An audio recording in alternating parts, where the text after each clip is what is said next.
warahmatullahi wabarakatuh. Selamat pagi Bapak Ibu semua. Saya sangat senang dan bangga bisa berkumpul bersama-sama dalam acara pelatihan yang berkenaan tentang hospitality training. Pelatihan ini dirancang untuk memberikan wawasan mendalam, keterampilan baru, pengalaman berharga bagi kita semua untuk mengembangkan profesionalisme kerja kita untuk kedepannya. Mengapa saya mengangkat tema hospitality training ini? Mengingat bahwa banyaknya karyawan yang masih belum bisa menerapkan sikap atau jiwa hospitality di hotel tempat kita bekerja. Sebelum memasuki materi, saya akan menjelaskan beberapa tujuan saya melaksanakan training ini. Yang pertama yaitu memberikan pengetahuan mengenai cara penyusunan standar pelayanan terbaik di hotel. Yang kedua, memberikan bimbingan mengenai pentingnya memberikan pelayanan prima terhadap pelanggan. Yang ketiga, memberikan bimbingan tentang cara membangun jiwa hospitality di suatu hotel. Yang keempat, memberikan panduan mengenai cara berpenampilan yang baik. Yang kelima, memberikan berbagai wawasan mengenai cara menyapa pelanggan dengan sopan dan ramah. Yang keenam, mengkaji kembali mengenai kebijakan terkait pelayanan keramah tamahan hotel yang telah bisa dijalankan selama ini. Dan yang terakhir yaitu setelah semua dijalankan, maka kinerja karyawan akan meningkat serta nanti akan berpengaruh terhadap citra hotel tersebut. Beberapa materi yang akan saya jelaskan, yang pertama yaitu tentang definisi hospitality tersebut, yang kedua tentang customer service basics, yang ketiga frontline hospitality, yang keempat grooming hotel employee, dan yang keenam basic elements of excellent service, yang ketujuh effective communication technique with customer, yang ke-8 difficult situation, dan yang terakhir yaitu bagaimana sih cara membangun jiwa hospitality. Sebelum kita masuk ke materi, saya akan menjelaskan apa sih hospitality itu. Hospitality merujuk pada praktik menyambut, melayani, dan merawat tamu atau pelanggan dengan ramah dan sopan. Kehangatan, perhatian, dan pelayanan yang baik kepada tamu adalah inti dari konsep hospitality ini. Menurut Kamus Oxford, hospitality adalah friendly yang artinya ramah. Sedangkan dalam Kamus Oxford Merriam-Webster ada dua pengertian hospitality, yaitu hospitality yang berarti penerimaan, perilaku, atau perlakuan. Yang kedua yaitu hospitality adalah kegiatan di mana komunikasi terjadi antara tuan rumah atau pemilik bisnis dengan tamu dengan cara menyediakan layanan akomodasi serta makanan dan minuman. Jadi selanjutnya saya akan menjelaskan tentang apa saja sih basic sebagai seorang customer service. Yang pertama yaitu kecepatan, yang kedua ketepatan, yang ketiga kejelasan, yang keempat transparansi, yang kelima kemudahan akses, yang keempat kemudahan akses, yang kelima keramahan dan kesopanan, dan yang terakhir yaitu efisiensi. Kecepatan ini dimaksud yaitu cepat atau responsif menjadi salah satu acuan utama dalam kualitas layanan. Faktanya kecepatan dalam merespon atau memberikan dampak sangat besar terhadap kepuasan pelanggan tersebut. Yang kedua yaitu ketepatan. Cepat saja tentu tidak cukup untuk mengaruhi kualitas layanan yang kita berikan kepada tamu. Respon yang diberikan juga harus tepat. Respon yang tidak tepat akan segera menurunkan kepuasan pelanggan terhadap layanan yang kita berikan. Staff akan bisa memberikan respon yang tepat bila memiliki pengetahuan atau product knowledge terhadap produk-produk yang dijual oleh hotel tersebut. Yang ketiga yaitu kejelasan atau clarity. Dalam customer service, komunikasi yang kita sampaikan harus dapat dicerna dan mudah dimengerti oleh konsumen. Bahkan hal yang rumit pun harus bisa disampaikan secara sederhana. Di akhir komunikasi, konsumen harus bisa mendapatkan kejelasan mengenai apa yang dia mau dan apa yang kita berikan kepada tamu. Yang keempat yaitu transparansi. Transparansi ini yaitu mengandung arti bahwa konsumen cenderung menjadi gelisah dengan emosional bila tidak memahami apa yang terjadi dan mengapa suatu proses membutuhkan waktu yang sangat panjang. Di sini transparansi memainkan peran sangat penting. Kadang konsumen tidak benar-benar peduli tentang alasan, tetapi mereka butuh mengetahui alasan tersebut.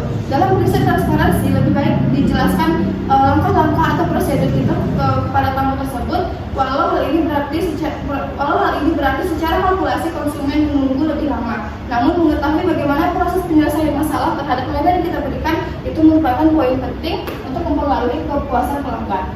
Yang kelima yaitu kemudahan akses. Kemudahan akses. Dalam kurun waktu yang lama, layanan pelanggan fokus pada bagaimana cara menyenangkan pelanggan. Padahal memberikan kemudahan bagi konsumen jauh lebih penting. Saat konsumen menerima persoalan, beberapa layanan pelanggan dihubungi. Hal ini sangat krusial karena untuk memastikan kanal yang kamu sediakan mudah diakses oleh konsumen.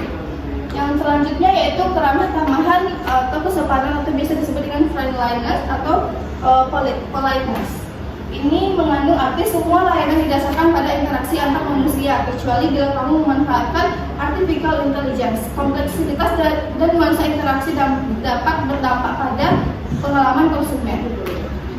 Selanjutnya yaitu yang terakhir, efisiensi. Efisiensi ini setelah 6 yang di atas itu, maka efisiensi ini adalah dapat dilihat juga dari bagaimana dampaknya bagi bisnis. Cuma dapat memuaskan pelanggan bila untuk mencapai suatu kepuasan pelanggan itu menghabiskan banyak biaya operasional. Efisiensi dalam pelayanan merujuk pada upaya untuk menyediakan layanan atau produk dengan menggunakan sumber daya yang tersedia sebaik mungkin.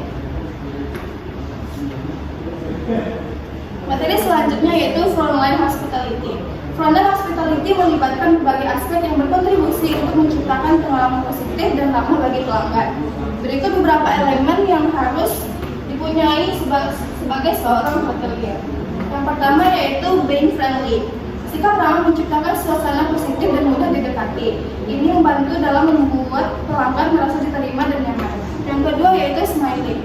Senyuman yang tulus dapat membuat pelanggan merasa kita memberikan layanan kepada pelanggan itu dengan ikhlas. Yang ketiga yaitu looking professional.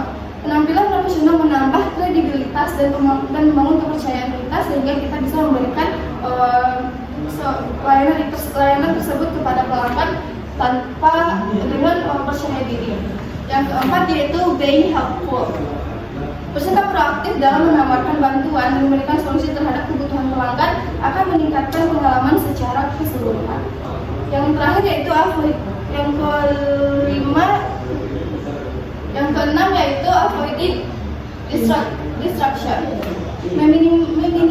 Meminimalisasi gangguan seperti penggunaan telepon pribadi atau percakapan yang tidak berhubungan dengan layanan yang kita berikan kepada tamu, itu bisa mempengaruhi layanan yang kita berikan kepada pelanggan. Selanjutnya yaitu asking question. Ketika kita memberikan pelayanan kepada pelanggan, kita harus mengajukan pertanyaan yang menunjukkan minat yang tulus terhadap preferensi pelanggan dan membantu menyelesaikan layanan terhadap kebutuhan spesifik mereka.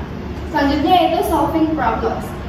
Ini mencakup tentang bagaimana kita mampu menangani dan menyelesaikan masalah pelanggan dengan cepat dan efektif, memberikan kontribusi signifikan terhadap kepuasan pelanggan. Yang terakhir yaitu having fun. Dengan tetap menjaga profesionalisme, memasukkan rasa senang dan positif ke dalam interaksi dapat menciptakan pengalaman yang berkesan dan menyenangkan bagi pelanggan. Singkatnya, frontline hospitality ini adalah untuk menciptakan lingkungan yang positif, profesional dan bersih dan berfokus pada pelanggan. Hal ini tidak hanya mencakup pemenuhan, namun juga melampaui harapan pelanggan melalui interaksi yang ramah, menyelesaikan masalah dan komitmen tulus untuk memastikan pelanggan puas terhadap pelayanan yang kita berikan. Yang selanjutnya yaitu grooming after employee. Grooming itu apa sih? Grooming merupakan penampilan seseorang mulai dari dia berpakaian, tutur kata hingga sopan santun, termasuk cara bersalaman, duduk, berdiri dan berjalan. Ada yang standar grooming untuk para frontliner penting karena bidang frontliner dikenal dengan the first and the last impression of the guest, yang artinya akan menjadi kesan pertama dan kesan terakhir bagi suatu pelanggan di suatu hotel. Apa saja sih dan bagaimana saja grooming sebagai seorang karyawan hotel? Yang pertama yaitu menjaga kebersihan diri, mandi menggunakan deodoran, menggunakan parfum, sikat gigi, potong rambut yang rapi. Yang kedua menggunakan seragam sesuai dengan ketentuan hotel. Yang ketiga yaitu menggunakan sepatu yang disemir. Yang keempat tidak menggunakan perhiasan yang berlebihan. Yang kelima menggunakan jam tangan. Dan yang keenam menggunakan tata rias atau makeup yang tidak berlebihan. Dan yang terakhir yaitu mencukur kumis dan jenggot bagi laki-laki.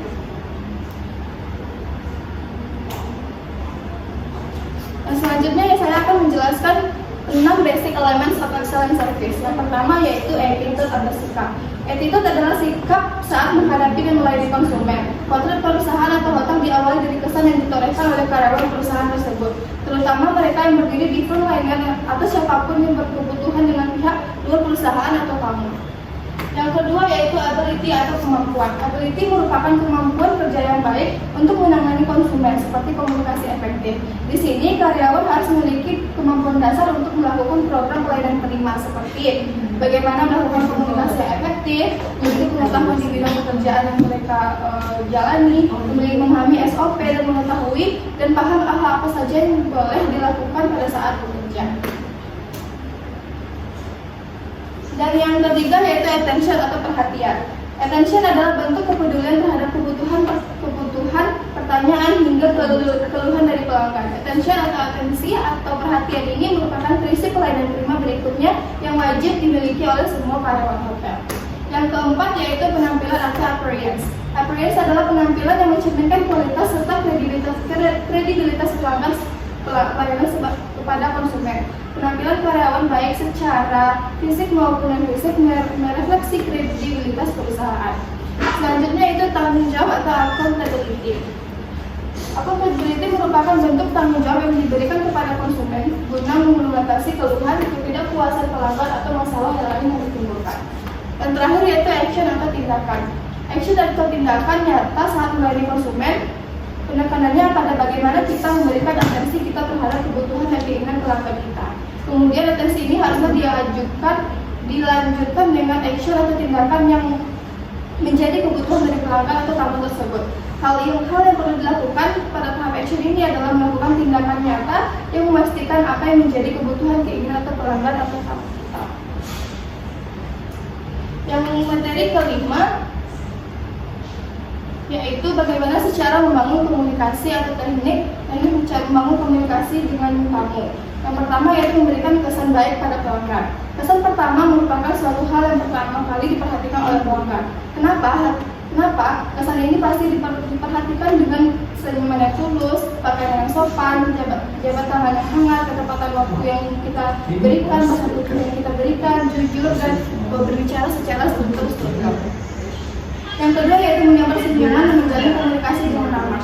Selain dengan memberikan sapaan terlebih dahulu, memberikan senyuman juga dapat membuat kesan yang ramah dan nyaman untuk berkomunikasi. Yang ketiga yaitu membangun komunikasi secara personal dengan pelanggan tersebut. Penting untuk diperhatikan karena ketika berkomunikasi lebih personal dengan cara pelanggan. Selain menyebut mereka dengan sebatas panggilan, akan lebih baik jika menjalin komunikasi dengan menyebut nama pelanggan sebagai bentuk penghormatan dan personal. Yang keempat yaitu gunakan kalimat yang mudah dipahami. Dengan menggunakan kalimat yang mudah dipahami akan berkomunikasi dalam memasarkan produk yang mudah dapat disampaikan kepada konsumen sehingga waktu yang digunakan juga tidak terbuang dan konsumen tidak merasa pusing dengan penjelasan apa yang kita sampaikan. Dan yang terakhir yaitu berikan bonus atau diskon kepada pelanggan tersebut. Memberikan bonus atau diskon merupakan suatu strategi dalam menggunakan pelanggan. Menyediakan bonus dan diskon akan lebih baik jika dilakukan dengan tiba-tiba sehingga konsumen merasa senang dengan diskon yang kita berikan tersebut. Selanjutnya yaitu bagaimana cara menghadapi difficult situation. Yang pertama yaitu dengan saya mempunyai spirit, S-nya itu seriousness. Kita harus menjelaskan dan mengatasi masalah tersebut dengan secara serius. Yang kedua P-nya itu pay attention. Pay attention ini kita harus menunjukkan antusias kita untuk memberikan pelayanan kepada pelanggan. Yang ketiga yaitu identify the problem. Kita harus mencari tahu apa sih permasalahan yang sedang kita hadapi. Yang keempat yaitu mengingat bahwa kenyataan itu merupakan satu elemen penting untuk menyelesaikan permasalahan. Yang kelima yaitu identify solution atau kita harus mencari apa sih solusi dari permasalahan yang kita hadapi dengan tamu. Dan terakhir yaitu take action. Kita harus memberikan dan bertindak untuk menyelesaikan masalah tersebut. Dan yang materi terakhir yaitu tentang bagaimana cara membangun jiwa atau semangat hospitality sebagai seorang hotelier. Yang pertama yaitu kita harus memahami bahwa industri hospitality ada karena adanya tamu dan kualitas pelayanan adalah hal terpenting dalam industri hospitality. Yang kedua, memahami produk knowledge dan informasi pendukung lainnya untuk memberikan pelayanan yang maksimal. Dan yang terakhir yaitu mempunyai pengetahuan dan kemampuan yang cukup dalam hard skill, soft skill, dan body language. Sekian materi yang dapat saya sampaikan. Mudah-mudahan materi yang saya sampaikan ini bisa meningkatkan kinerja kita dan bisa kita aplikasikan juga sebagai pentingnya saat kita bekerja. Baiklah, sekian presentasi training dari saya. Saya ucapkan terima kasih. Assalamualaikum warahmatullahi wabarakatuh.